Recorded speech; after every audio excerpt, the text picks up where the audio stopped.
Good morning everybody. आज हमारा एक फ्रेश टॉपिक स्टार्ट हो रहा है। इस टॉपिक का नाम है कैश बजट। इसके बारे में हमने डिस्कस अपने लास्ट लेक्चर में भी करा था।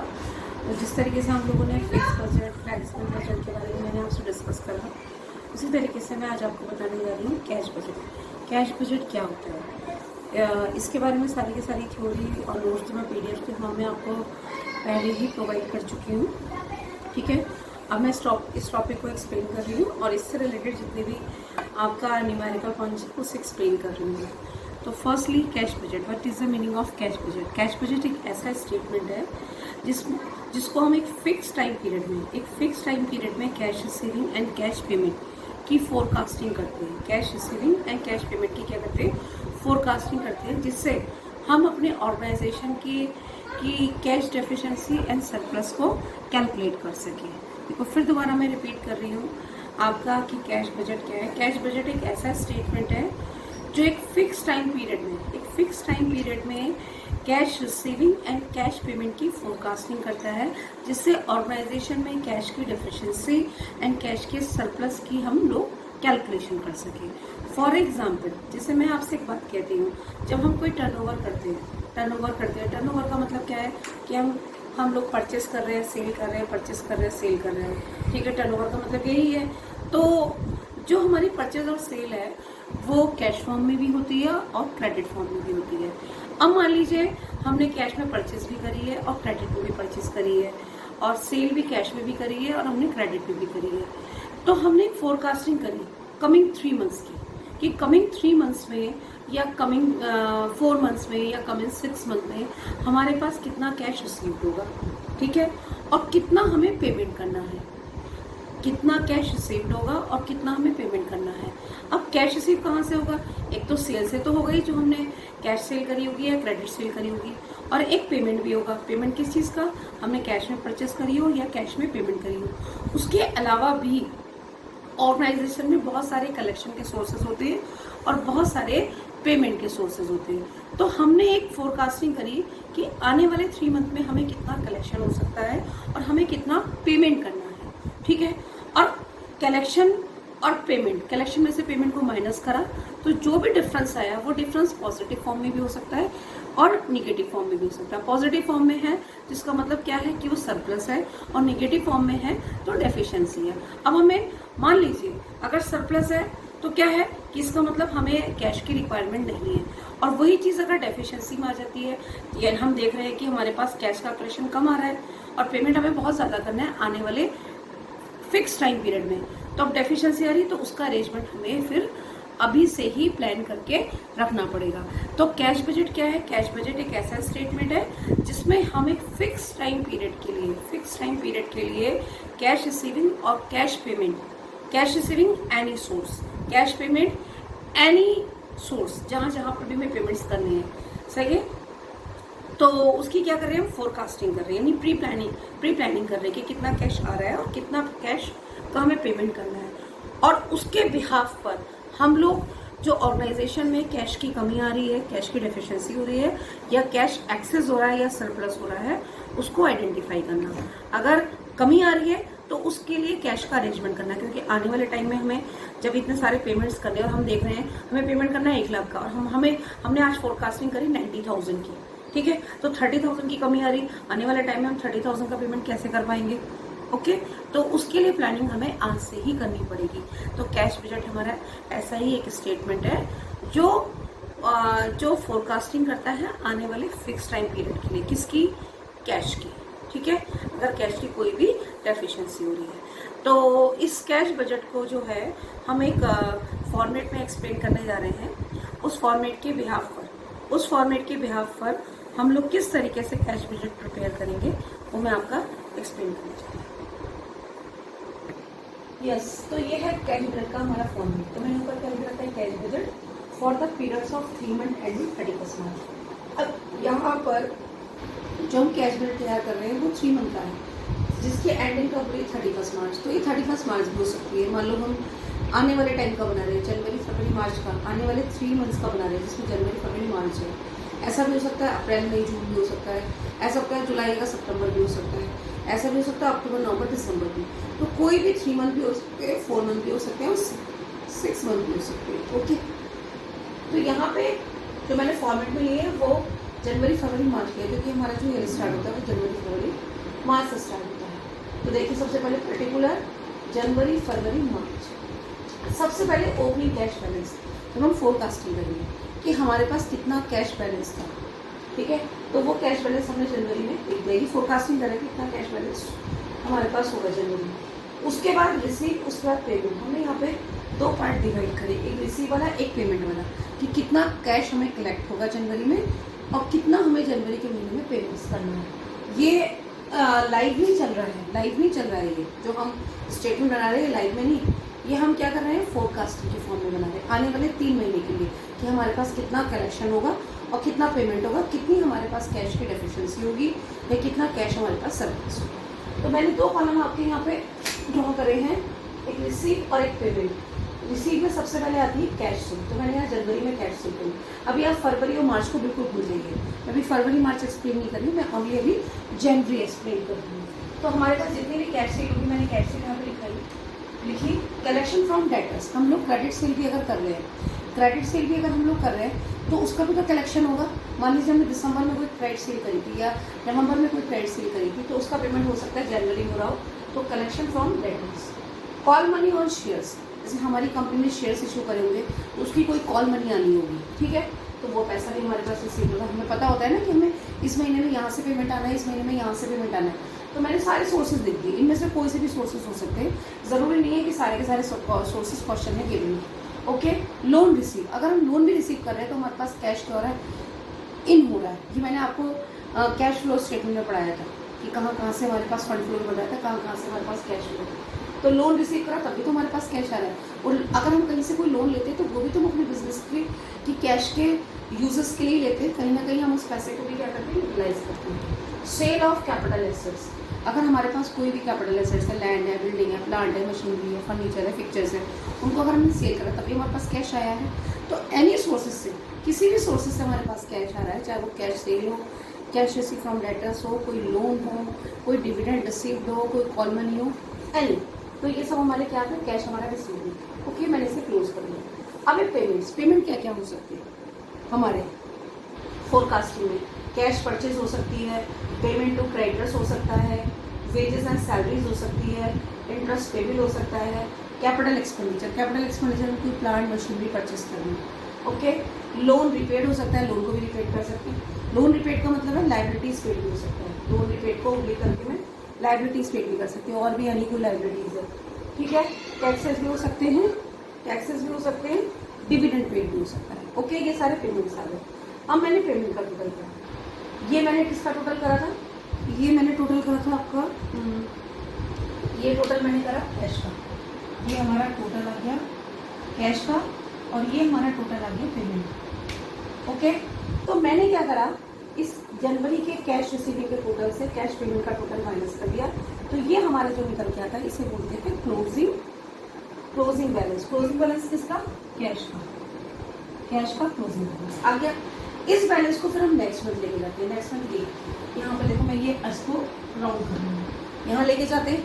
फिर हम नेक्स्ट मंथ के देखेंगे कि नेक्स्ट मंथ की हमारी कितनी कैश सेल है, कितना कलेक्शन फ्रॉम डेटर्स है, कितनी कॉल मनी ऑन शेयर्स है, कितना लोन रिसीव्ड है और कितना सेल ऑफ कैपिटल एसेट्स है। ये जितने भी मैंने आपको रिसीव की सोर्सेज लिख रखे हैं, ये सारे के सारे भी हो सकते हैं, कोई एक भी हो सकता है, कोई दो भी हो सकता है। फिर मैंने इनका टोटल करा, फिर मैंने पेमेंट्स देखे। पेमेंट कौन कौन से हैं, cash purchase, payment, letter, wages and salary, interest payable, capital expenditure, loan repaid, tax के डिविडेंड, कोई भी पेमेंट के भी सोर्सेज हो सकते हैं, ठीक है। इन सब का टोटल करा, इस टोटल में से इस टोटल को माइनस करा, फिर ये हमारा क्लोजिंग कैश बैलेंस आ गया फरवरी का। ओके, अब मार्च में ये वाला जो क्लोजिंग कैश बैलेंस है ये कहाँ जाएगा, फिर ये मार्च में जाएगा, मतलब फरवरी का क्लोजिंग और मार्च का क्या बन गया हमारा, ये ओपनिंग। ओके, मतलब जैसे जनवरी का क्लोजिंग था तो फरवरी का ओपनिंग बना, फरवरी का क्लोजिंग कैश बैलेंस क्या बन गया, मार्च का ओपनिंग बन गया। ओके, फिर कलेक्शन के वही सोर्सेज देख लिए, cash sale, collection from debtors, call money और shares, loan receive, sale of capital assets, इनका टोटल करा। फिर पेमेंट्स देख लिया, पेमेंट्स हमारे कौन कौन से रखे मार्च के, उन सारे मार्च के पेमेंट्स को लिखा, उनका टोटल करा, और मार्च के टोटल में से, रिसीविंग के टोटल में से पेमेंट का टोटल माइनस कर दिया, तो ये हमारा क्या आ गया, क्लोजिंग कैश बैलेंस। ये हमारा क्या आ गया, क्लोजिंग कैश बैलेंस आ गया मार्च का। तो ये हमारा क्या प्रिपेयर हो गया, ये हमारा कैश बजट हमारा प्रिपेयर हो गया। कैश बजट का फॉर्मेट भी मैंने पीडीएफ में आपको डाला था, लेकिन फिर मैंने आपको जब मैं एक्सरसाइज करा रही हूँ तो मुझे ये सॉल्व भी करना है, तो मैंने ये आपको फॉर्मेट एक्सप्लेन कर दिया। तो इस तरीके से हमारा कैश बजट का फॉर्मेट क्या होगा, बनेगा। यहाँ पे सबसे इम्पॉर्टेंट बात क्या है, सबसे इम्पॉर्टेंट बात ये है कि हमें यहाँ कुछ आइटम की कैलकुलेशन करनी होती है, जैसे कलेक्शन फ्रॉम डेटर्स, कि डेटर्स से हमें जो कलेक्शन करना है उसकी कुछ कंडीशंस होती हैं। तो कलेक्शन फ्रॉम डेटर्स कैसे कैलकुलेट करेंगे, हमें जैसे पेमेंट टू क्रेडिटर्स करना है, तो पेमेंट्स के जब हम क्रेडिटर्स को पेमेंट करते हैं तो उसकी भी क्या होती है, कंडीशंस होती है, उसकी भी क्या होती है, कंडीशंस होती है। ओके, तो उन कंडीशंस के अकॉर्डिंग हमें पेमेंट टू क्रेडिटर्स की भी कैलकुलेशन करनी पड़ती है, क्योंकि देखो ऐसा होता है हर ऑर्गेनाइजेशन की कलेक्शन की और पेमेंट की कुछ कंडीशन होती है। जैसे मैंने मान लीजिए किसी को कोई सेल करी, तो मैंने उनसे कहा ठीक है मैंने आपको 1 लाख रुपए की सेल करी है, 1 लाख रुपए की सेल में आप 1 लाख रुपए नेक्स्ट मंथ दे देना। तो इस साल इस महीने जो सेल हुई है वो अगले महीने रिसीव्ड होगी। तो जब अगले महीने रिसीव्ड होगी तो वो क्या कहलाएगी, ये वो कहलाएगी कलेक्शन फ्रॉम डेटर्स।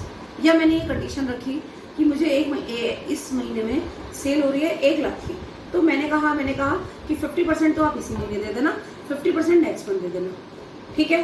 तो इस महीने जो मुझे कलेक्शन होगा वो तो मेरा कैश सेल का ही होगा, लेकिन अगर मुझे नेक्स्ट मंथ जो कलेक्शन होगा वो मेरा कहलाएगा कलेक्शन फ्रॉम डेटर्स।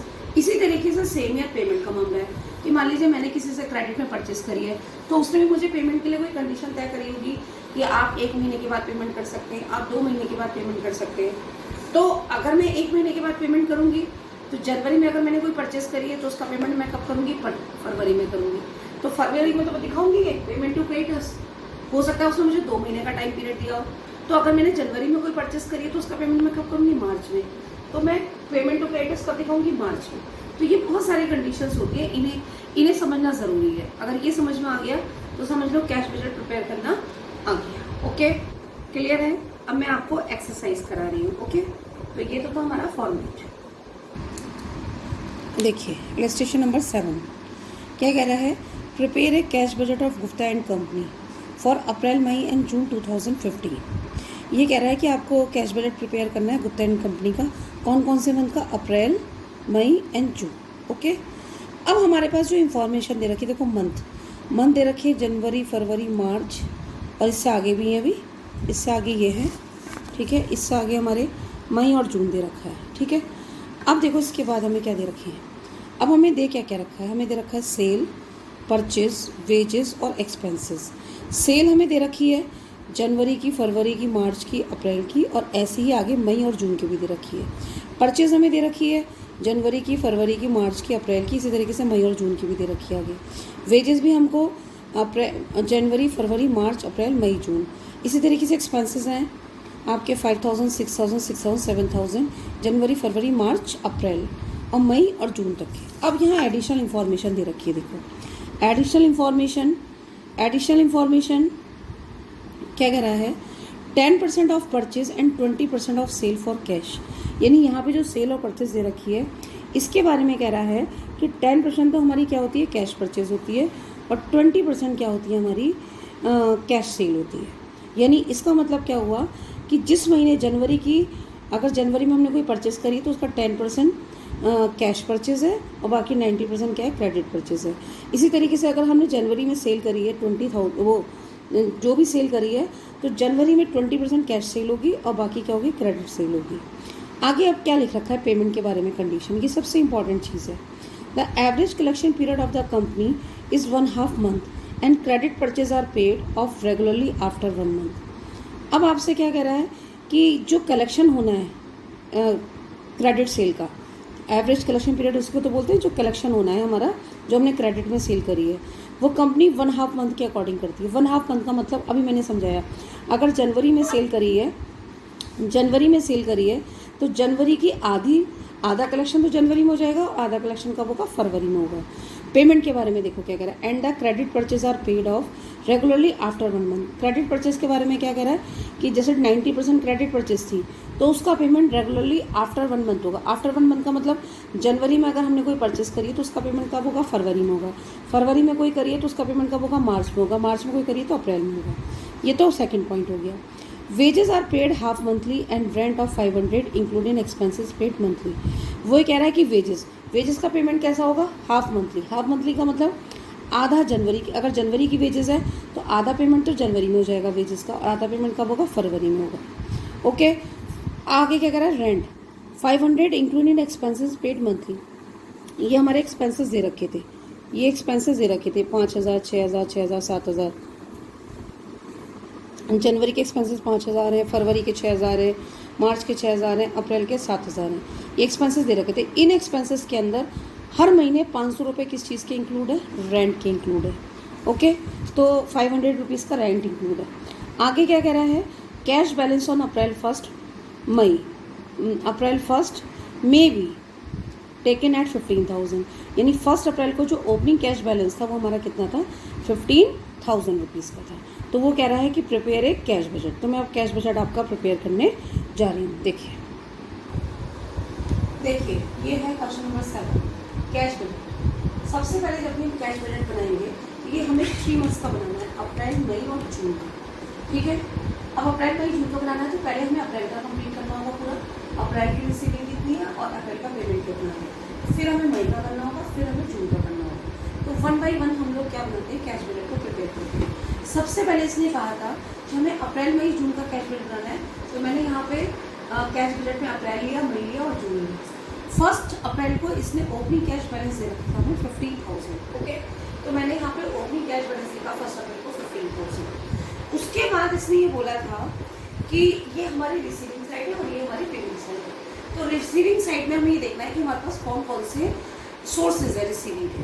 तो हमारे पास रिसीविंग के कौन कौन से सोर्सेज है, सबसे पहले है कैश सेल।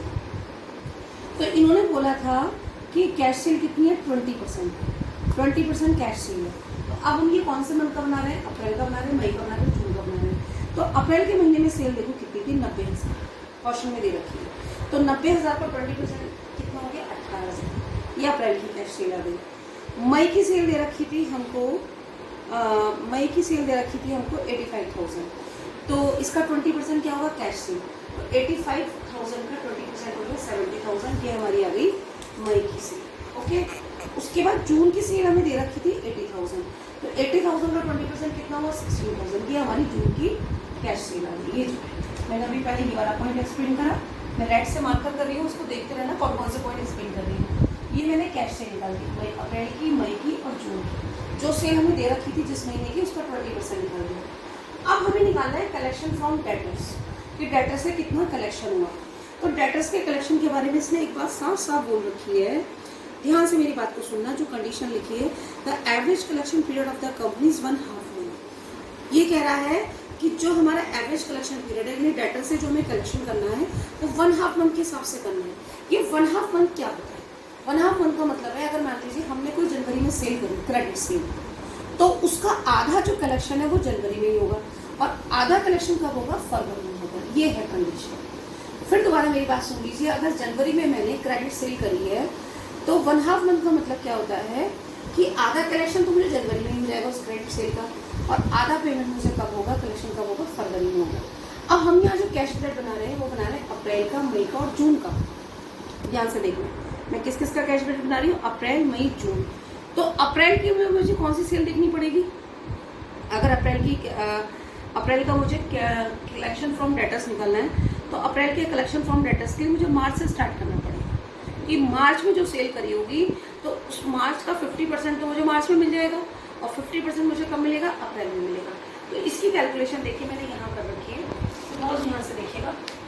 देखो सबसे पहले मार्च में मैंने सेल करी थी 75,000 की। ये सबसे इंपॉर्टेंट टॉपिक है, ये समझ में आना चाहिए, ये एडजस्टमेंट कहलाता है। मार्च में 75,000 की सेल करी, इसने कहा था 20% कैश सेल है, तो 75,000 में से मैंने 20% माइनस कर दिया कैश सेल का। तो यहाँ 75,000 का 20% कितना हो गया, 15,000। तो यहाँ बचे हमारे कितने, 60,000 बचे हमारी क्रेडिट सेल। देखो मैंने सामने लिखा कि 60,000 60,000, मैंने 60,000 लिख रखी है सामने। ओके, अब इसने क्या कंडीशन रखी, 1/2 मंथ। 1/2 मंथ का मतलब है कि मार्च में जो सेल हो रही है उसका 50% तो मार्च में आ जाएगा, 50% अप्रैल में आएगा। तो 60,000 का 50% यानी 30,000 मार्च में, और 60,000 का 60,000 का 50% 1/2 कब आएगा, अप्रैल में आगे। अप्रैल में 30,000। अब अप्रैल में देखो, अप्रैल की सेल थी 90,000, इसका 20% कैश सेल थी। तो 90,000 में से मैंने 20%, 90,000 का 20% कितना होगा, 18,000। तो इससे मैंने 90 में से 18 को माइनस करा तो 72,000 आ गए। अब 72,000 जो है अप्रैल की सेल। अब अप्रैल की सेल के बारे में क्या कहा है कि जो भी 72,000 रुपये क्रेडिट सेल है उसका 50 आधा तो अप्रैल में ही मिल जाता है, और आधा कब मिलेगा, मई में। तो 72,000 का हाफ तो अप्रैल में मिल जाता है, कितना है 36,000, और आधा कब मिलेगा, मई में, यानी 36,000। तो टोटल अगर मैं अप्रैल का कलेक्शन करूँ कि अप्रैल में मुझे टोटल कितना कलेक्शन हुआ डेटर्स का, तो वो ये हुआ है 30,000 एंड 36,000, यानी टोटल 66,000। ओके, तो 66,000 ये अप्रैल के आ गए। अब देखो मई का मैं एक्सप्लेन कर चुकी हूँ। मई में देखो, मई 85,000 की सेल थी, इसका 20% कैश सेल थी। तो 85,000 में से 20% माइनस कर दिया तो 17,000 आ गया। 85 में 70 माइनस करा कैश सेल का, इसका मतलब क्रेडिट सेल कितनी होगी, 68,000 की होगी। 68,000 का 1/2 तो मई के महीने में मिल रहा है। तो 68,000 का 1/2 कितना हुआ, 34,000, ये मई में जाएगा। और 68,000 का 1/2 कब जाएगा, जून में, तो वो 34,000 है। अब मैं मई का कलेक्शन निकालूँ तो देखो मई की कलेक्शन के ये चीज़ आती है 36,000, ये 34 ये 36 से 34 कितने होगा, 70,000। तो इसका मतलब मई में कितने हज़ार का कलेक्शन होगा, 70,000। अब देखिए जून की सेल 80,000 दे रखी थी, इसका 20% कैश सेल थी। तो 80 में से 20% कैश सेल माइनस करी 16,000, तो हमारी क्रेडिट सेल आई 64,000। अब क्या कहा था, 1/2 मंथ। 1/2 का मतलब 64,000 का 1/2 तो जून में मिलेगा, और 1/2 कब मिलेगा, जुलाई में। तो 64,000 का 1/2 कितना हो गया, 32, और 64,000 का 1/2 कितना हो गया, 32। तो 32 तो जून में मिलेगा, 32 जुलाई में मिलेगा। तो अगर मैं जून का कलेक्शन लगाऊं डेटर्स का, तो 34 और 32 यानी 66,000 जून में कलेक्शन होगा।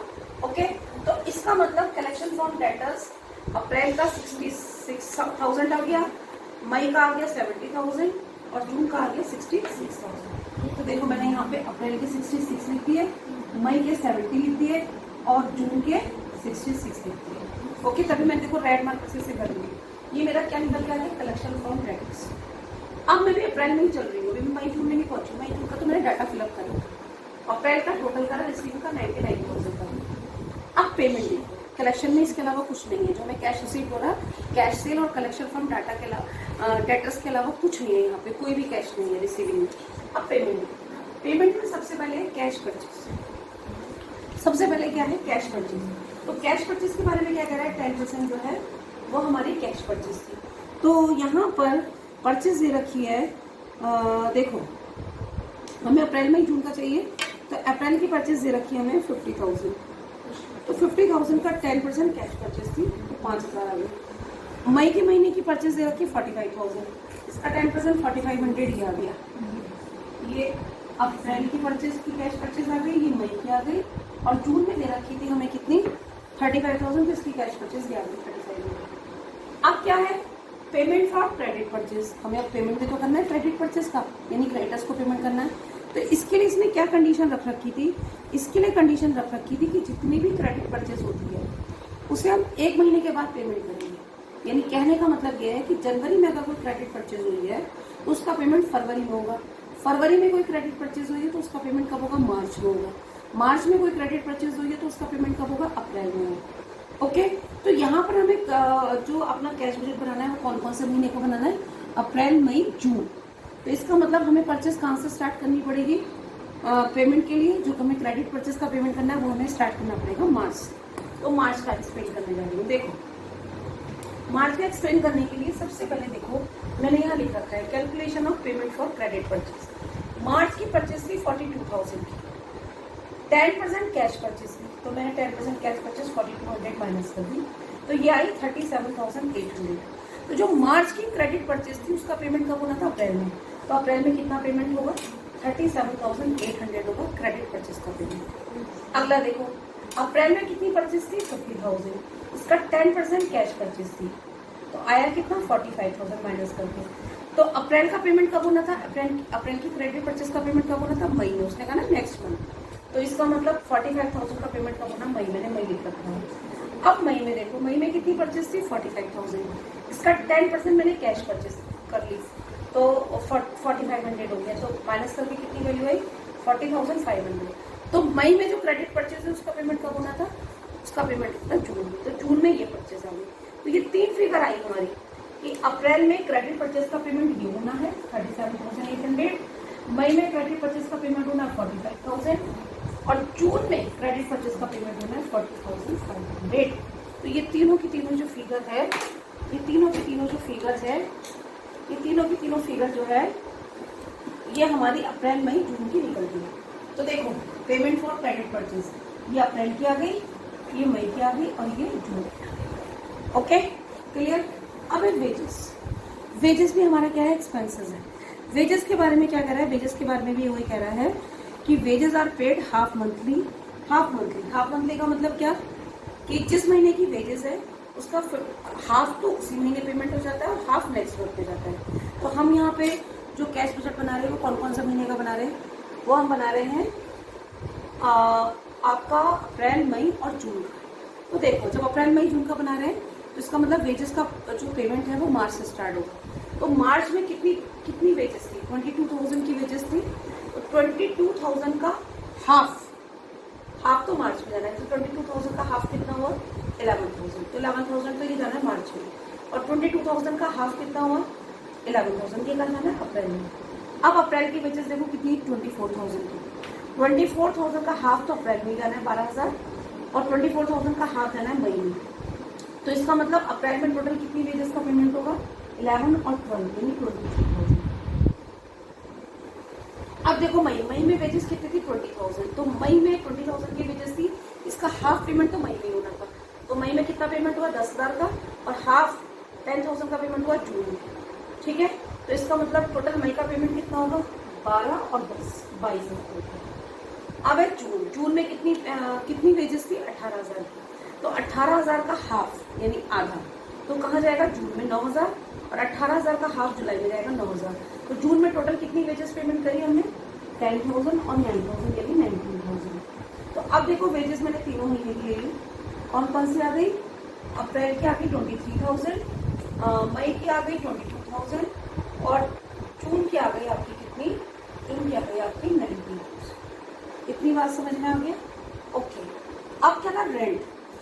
अगला था रेंट के बारे में लिखा है कि रेंट जो है 500 एक्सपेंसेस के अंदर इंक्लूड है। रेंट जो है 500 रुपीज़ था मंथली और वो किसके अंदर इंक्लूड है, एक्सपेंसेस के अंदर इंक्लूड है।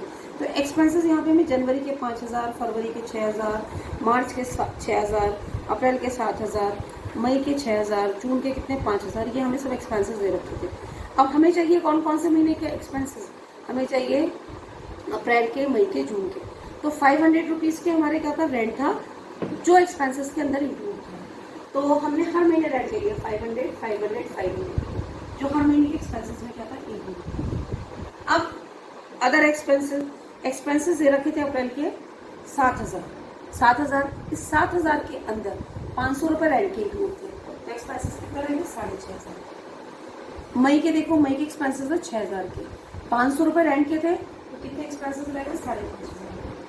अब उसके बाद 5,000 के थे जून में एक्सपेंसेस थे 5,000 के, 500 रुपये रेंट में चले गए तो बच्चे कितने 40। अब मैं अप्रैल की अप्रैल में ही चल रही हूँ। अप्रैल की सारी फिगर आ गई, अभी मैं अप्रैल में चल रही। अप्रैल की सारी फिगर आ गई पेमेंट की, इन सबका टोटल करा 72,000 आ गया और रिसीविंग में से 72,800 माइनस कर दिया तो क्लोजिंग कैश बैलेंस आ गया 26,200 का। ये जनवरी का क्लोजिंग बैलेंस है। तो फरवरी का ये क्या होगा ओपनिंग बैलेंस। तो इस क्लोजिंग बैलेंस को मैं ये अप्रैल का क्लोजिंग बैलेंस है तो ये मई का क्या बन जाएगा ओपनिंग बैलेंस। तो 26,200 किधर चला गया मई में चला गया 26,200 मई में आ गया। जो मैंने रेड से और भी अदर मार्क से मैंने इसको क्या कर रखा है मार्क कर रखा है, ये सारी फिगर मैं आपको बता चुकी हूँ। अब रिसीविंग कर लो इसकी मई की, तीनों फिगर ऐड कर ली हमने 1,30,200 आ गया। अब पेमेंट का टोटल कर लो 4,500, 45,000, 22,500 और 5,500। इसका टोटल कितना है 77,000। रिसीविंग थी 1,30,200 और 77,500 को पेमेंट को माइनस करा तो मेरे पास मई में क्लोजिंग बैलेंस आया 35,700। देखो मैंने कोई मार्क करा। फिर ये जो मई का क्लोजिंग बैलेंस है ये हमारा जून का ओपनिंग बैलेंस बन जाता है, तो मैं इसको यहाँ ले गई 35,700 ओपनिंग बैलेंस बन गया। अब कैश से 16,000 थी, कलेक्शन फॉर्म डेटा 66,000 थी, इन सबका टोटल करा 1,17,700 आ गया। अब पेमेंट देखो, payment cash purchase 3,500, payment for trade purchase 40,500, wages 19,000, rent 500 और अदर एक्सपेंसेस 4,500। जितना मैंने अदर मार्कर से आपको रिमार्क कर रखा है ये मैं एक्सप्लेन कर चुकी हूँ। पेमेंट का टोटल कर लिया कितना है 68,000। रिसीविंग थी 1,70,700, इसी से 68,000 को माइनस कर दिया तो 49,700 हमारा क्लोजिंग बैलेंस आ गया कौन से मंथ का, आपका जून का। तो हमारे पास क्या आ गया सरप्लस, ये सब हमारे पास सरप्लस है, ये सारी वैल्यू पॉजिटिव है, ये सारी वैल्यू पॉजिटिव है, तो ये क्या निकला सरप्लस। तो हमने क्या करा, कैश बजट बनाया। कैश बजट क्या है, रिसीव एंड पेमेंट की फोरकास्टिंग है और किस चीज़ की कैलकुलेशन है, फिक्स टाइम पीरियड की कैश और रिसीविंग की फोरकास्टिंग है और किस चीज़ की कैलकुलेशन है, कैश डेफिशिएंसी की या कैश सरप्लस की। तो हमें पता लगा जब हमने फोरकास्टिंग करी अप्रैल मई जून के महीने की कैश रिसीविंग की और पेमेंट की, तो हमें पता लगा कि हमारे पास अप्रैल में इतना कैश, अप्रैल में इतना कैश होगा, मई में इतना कैश होगा और जून में इतना कैश होगा। और ये जो हमारी कैलकुलेशन है ये सबसे इम्पॉर्टेंट है, ये सब आपको वर्किंग नोट पे करनी पड़ेगी। ओके, तो ये है हमारा कैश बजट। मेरी वीडियो को बार बार देखो, कोई पॉइंट नहीं समझ में आ रहा है उस पॉइंट को डिस्कस करो। मैं आज ज़्यादा नहीं करा रही क्योंकि मैंने आज कैश बजट का इंट्रोडक्शन दिया, फॉर्मेट एक्सप्लेन करा और ये सबसे इजी क्वेश्चन मैंने आपको क्या करा है, सॉल्व करा है। बेसिक क्वेश्चन भी बोल सकते हैं, ठीक है। आगे जितने भी क्वेश्चन आने हैं सब हमारे टफ आने हैं, इजी कोई क्वेश्चन नहीं है क्योंकि हर क्वेश्चन में कलेक्शन फ्रॉम डेटर्स और पेमेंट फॉर क्रेडिटर्स, इन सब की क्या होगी, अलग अलग कंडीशन होगी। वेजेस की पेमेंट की, एक्सपेंसेस की पेमेंट की, ठीक है, क्रेडिट परचेस की, क्रेडिट सेल की, तो वही आपको एडजस्टमेंट आपको समझनी है और उसी एडजस्टमेंट की कैलकुलेशन होगी। तो मैक्सिमम मैं नहीं समझ सकती हूँ 1 या 2 क्वेश्चन से ज़्यादा क्वेश्चन सॉल्व होंगे, ठीक है, क्योंकि एक क्वेश्चन आप देख लो कितनी देर में हो रहा है। आप वीडियो की टाइमिंग देख सकते हैं कि एक क्वेश्चन में मुझे कितना टाइम लगा है।